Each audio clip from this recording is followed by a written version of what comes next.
cat girls should not have rights. That's it. That's the video. See you next week.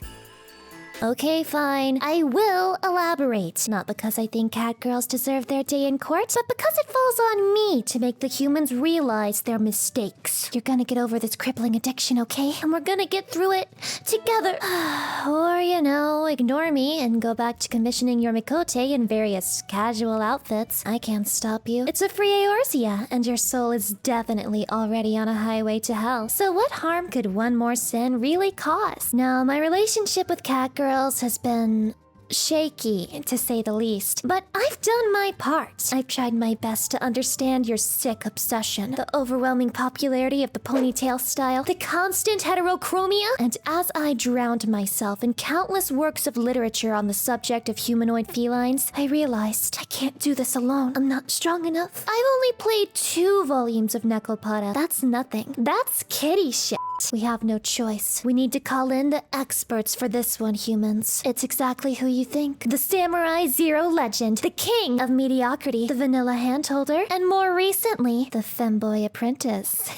With such meta-defining quotes, it's cat girl cute. This man is the only professional we can trust. He's an absolute idol in his field, renowned by his peers. That's right. Give it up for— Oh shit, my voice changer stopped working. Give me a second. Ah yes, let's talk about the generic visuals of the default race in Final Fantasy XIV. Well, it might shock you to know that depending on if you like the sunlight or not, you either get cat eyes or fangs. Either choice is fine, but these are mutually exclusive characteristics. As a true degenerate, I would have liked to have both, but hating the sunlight is the truest of all degenerate traits. Miqote have many options for your character customization, which everybody will simply ignore and make a big titty, light-haired heterochromia cat girl with some sort of hypersexualized outfit. Saying that this makes you basic is a given because plain female Miqote is already extremely basic. I literally inject artificial pumpkin flavoring into my veins directly. The idea of cat girls is so mainstream that out-of-touch billionaires can use it to make it seem like they still have a soul. I say all of this as if my character doesn't have maximum badonker size, which some would think goes counter to what I've stated my preferences are, but this is when I say that I didn't make this character to my preferences. The goal when creating the female Miqote was very clear: make the cat girls cute. Thankfully, the dev team is also made of a bunch of true degenerates, so even the most basic and generic Miqote will make me go, aw. I'm not really sure why I was created this way. I am a simpleton when it comes to anime characters. If she has the cat girl aesthetic, I simply like the character. I played through all of Steins Gate, got to the end, had a look at myself in the mirror and said, yeah, Ferris was my favorite character. Thankfully, they let me simp by proxy in that visual novel. You know that viral video from ancient history of a woman crying about how much she loves cats in a fake eHarmony video? That's literally me. I love cats. I love every kind of cat. I'm also very allergic to cats, which probably explains why I learned to enjoy suffering. Do not fear, as this is a burden that I will carry alone. So this is when I say that I like the moon cat faces more than I like the sun cat faces. Even if they look angry or neutral, it's all masked under this generic cuteness trait that all female Miqote have. You also have options for tails because cats have tails. This has been very informative. It does allow for Miqote to have more expressiveness, but that's for a later topic. This has the unfortunate side effect of some full plate armor sets making you look like a little kid trying to be edgy, which doesn't really work. Not that you can't be edgy, but it's trickier to pull off. And this is why you wear the level 70 samurai hat most of the time to hide away your character's baby face. So when you put all the general aesthetics together, Miqote are simply generic. 10 out of 10 Dark Souls games. See you at Catgirl Hooters. Chair? Stop making people think we're the same person challenge. Whatever. Anyway, let's talk about the technical side of catgirl visuals. Behold, this is the first image that pops up on Google if you look up catgirl. It's on Wikipedia. Let me put that into perspective. This is the first thing your parents will see when they're doing research on what's wrong with you. Look at this image. Go ahead, lie to me. Tell me it isn't cursed. Tell me this knowledge isn't going to haunt you for the rest of existence. Cause in terms of life-changing moments, this regrettably ranks in my top 10 and will probably be one of my 13 reasons. On the flip side, this is the first result for Miqote girl. Now we're talking. These are the girls from your high school who wrote enemies to lovers fanfics of Draco and Harry, and the boys who write the emo poetry to win their hearts are standing guard. Already I sense more culture coming from this than the cursed Wikipedia garbage. Could it be that Miqote girls are different? Nay, superior. This matter requires further investigation. So here we go. Fire up the old character creation screen. We choose sun cats because moon cats are a myth, just like the silly idea of poorly designed furniture becoming YouTubers. The first emotion that enters your brain when gazing upon them is probably that of pure, unadulterated lust. I admit it, this outfit is good. You may be interested to know that you can absolutely give this skirt the 2B treatment. It may, however, disappoint you to know that unlike 2B, cat girls are not packing any junk in that trunk. Absolutely zero cake detected. But you can adjust nature's pillows, confirming that Square Enix is indeed ruled by the master race, Booba men. Looking at their faces, I usually think people who say every race in this game is just here with cat ears or horns or bunny ears are just big mad that they're not playing as one of the superior races. But this is absolutely true with face 1. This is the face you choose if you just want to be a here with cat ears. Now face 3 is where it's at. This is prime real estate for the cat girl lover. All the right markings in all the right places. Face 3 supremacy indeed. Meanwhile, face 4 can look a bit more innocent and doe-like, and face 2 is... face 2 is...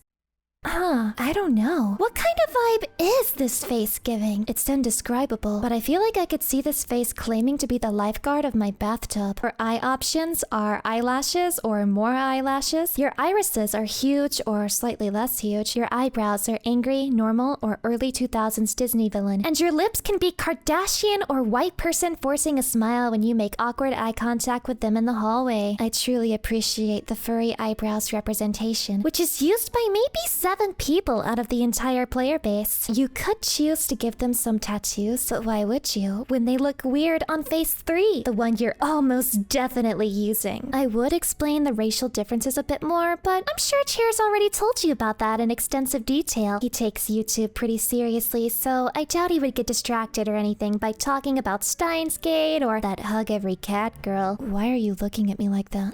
Anyway, taking everything about their visuals into consideration, I must begrudgingly give this a 4 out of 5 McNuggies. I can't deny their visual appeal, but I had to dock points because outdated race with outdated textures is still outdated. Now, on to emotes. Yes, that's right. Your eyes don't deceive you. That's me, as a cat girl. You might be wondering how I got into this situation. Well, you see, I started a YouTube channel thinking I was gonna embarrass myself on the internet and people would make fun of me. And what ended up happening was I embarrassed myself on the internet and people made fun of me. But those same people also encouraged me. And so, to show them respect, I have decided to go all the way and become a cat girl to make this the best, most definitive cat girl review ever. Don't expect me to stay as one for longer than the duration of this video though. I still have my limits, human. Whoever designed these emotes did exactly what they were paid to do. Make emotes that remind you of how alone you are in the real world. The most anime shit you've ever seen in your entire life, bro. If you want to feel your heart go kira kira and uwu ugu, then you've come to the right race. But if you wanted to take your character seriously at any point ever,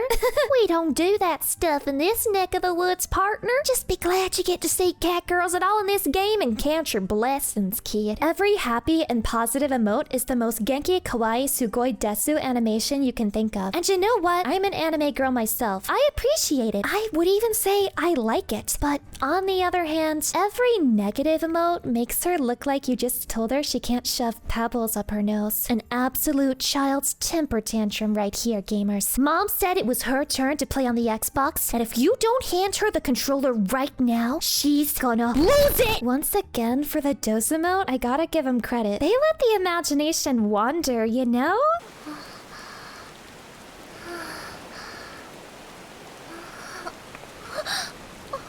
Which is because the devs intended it and not because I'm a degenerate with impure deeds on the mind. That's it. Yes, that's actually all I have to say. They're good emotes, but when it comes to cat theming, I actually think male Miqote have them beat. It's a travesty. An unexpected revelation, to say the least. There's just not much going on here. I want to give it at least a 4, but I just can't. I can't, human. I'm sorry. I know. It's a 3.5 out of 5 McNuggies, okay? Please try to understand. I had to do it to him. Ah yes, cat girl cutscenes. The ultimate secret of Final Fantasy XIV is that every cutscene in the entire game is created for a hearer, and every other character height and proportions are considered after the fact. Thanks to Miqote being basically just a hearer with cat ears and a tail, you get pretty close to the purest experience with the plot. Characters interact with you in a relatively normal way, not having to crouch down to speak with you or having to look straight up. You can even have your character be mostly in frame for most cutscenes. It's hard to take your Miqote seriously when they decide to get angry and their tails go straight up, making you think, yeah, you look really intimidating right now. My favorite is playing something like Dark Knight, where the battle pose has my Miqote staring directly upwards at the ultimate weapon, and I'm concerned that she's going to strain a muscle instead of looking ready for battle. While I do think it's hard to communicate that the Warrior of Light is angry, it's not as if they didn't try. But when the Warrior of Light is serious, that usually comes through as her mouth goes from to. So somehow that works for me. The most unrealistic and immersion breaking part of playing as Miqote is that the game is giving all these chores and world saving activities to a cat, as if a cat would want to do any of those things if he didn't use a laser pointer to guide them. But the biggest downside is that there is no head patting in any of these cutscenes, which is still the biggest tragedy in video game history. But I do have another game where I can get my fix. There isn't much to elaborate on here, because if you play the game as a hearer, your character could just wear a cosplay, and congratulations, you're watching the cutscenes as if you were a Miqote. So yeah, I'm gonna have to give this one 6 out of 6 Kane's chicken fingers for a normal and immersive Final Fantasy XIV story experience. This is the part where I would normally leave my own comments, but considering my 2016 memories of catgirl cutscenes has been repressed into the very darkest corners of my psyche, that's a mountain I'm just not willing to climb. I will, however, convert his atrocious chicken fingers ranking back into the perfect metric of chicken nuggets. And it's gonna be a 3 out of 5 McNuggies here because he said the word immersive. Who wants to immerse themselves inside of a video game when you could simply 3D print your waifu and immerse yourself inside of an anime woman instead? Oh boy, as an appreciator of cute girl voice, I think I'm highly qualified to speak on this matter. I'll go down the list one by one and give a quick summary of the overall vibe and appeal to each voice. Now, voice 1 is absolute waifu material. It's on the high-pitched side, but that's just because this voice is full of life. You want to encourage her. You want to see her grow up healthy and strong. You want to give her a pat on the head. Incredible. Absolutely amazing. But voice 2? Oh, voice 2 isn't your waifu. She's your Ojo-sama, bro. She's your cougar. She's gonna PEG you, and you're gonna love every second of it. Voice 3 is straight out of an anime. It's like they reached right into Nekopara, and this is what came out. Now, is that a bad thing? Not necessarily. This voice is actually pretty quiet. It's the cute but subtle cat girl of the bunch. Very respectable choice. Voice 4 reminds me way too much of a sim, or a bad English dub that came out in the 90s. Actually, I know what it reminds me of now. The original voice for Sailor Moon. But I mean, being like Sailor Moon is kind of a huge compliment, so who really lost here? Voice 5. This is the sound of a serial killer. Listen to this giggle and tell me she's not thinking evil and sinister thoughts. All of her emotions sound fake. Know why? Because she doesn't have emotions. It's all a front. She's the Shane Dawson of catgirls, and you'd best give her a wide berth. I have almost nothing to say about voice 6 except that she sounds like a Pokemon, and she would be a great cam girl. I mean, just listen to this.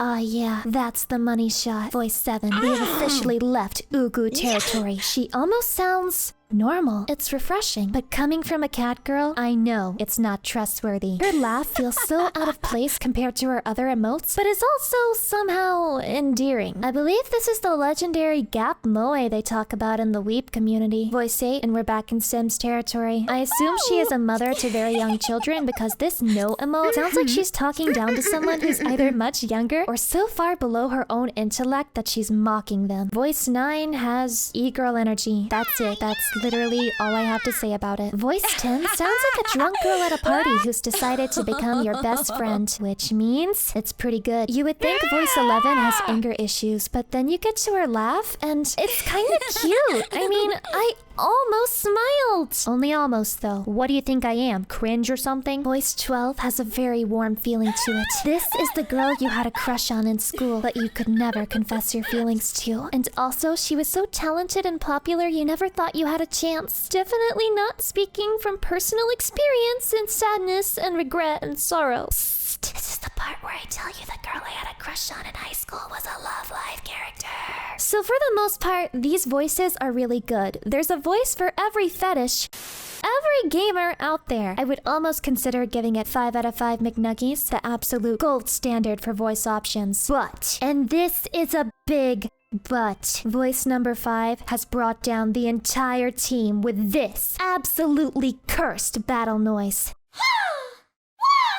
Every time I see a catgirl bard, I tremble in fear that I could encounter it once more. Don't blame me for this 4 out of 5 rating, catgirls. Blame yourselves. And so, at the end of the day, I must give catgirls a 4 out of 5 McNuggies rating. Yes, even I am astounded at my choices. So close to the Bunny Boy ranking I gave, and all of this after I trashed them in my exposed video. Listen, here's the thing. Catgirls might be generic, but just because something's popular doesn't mean it isn't the cutest shit you ever did see. I mean, femboys still have them beat, but that's a given. Miqote might be the Eorzean equivalent of ordering a pinkety drinkety at Starbucks, but damn, who wouldn't absolutely guzzle one of those babies into extinction? In conclusion, we shouldn't shun basic things because being basic will deplete your brain cells, thereby making you a happier person. So what have we learned today? Inhale the sweet smell of gasoline to increase your optimism. Thank you for coming to my TED Talk.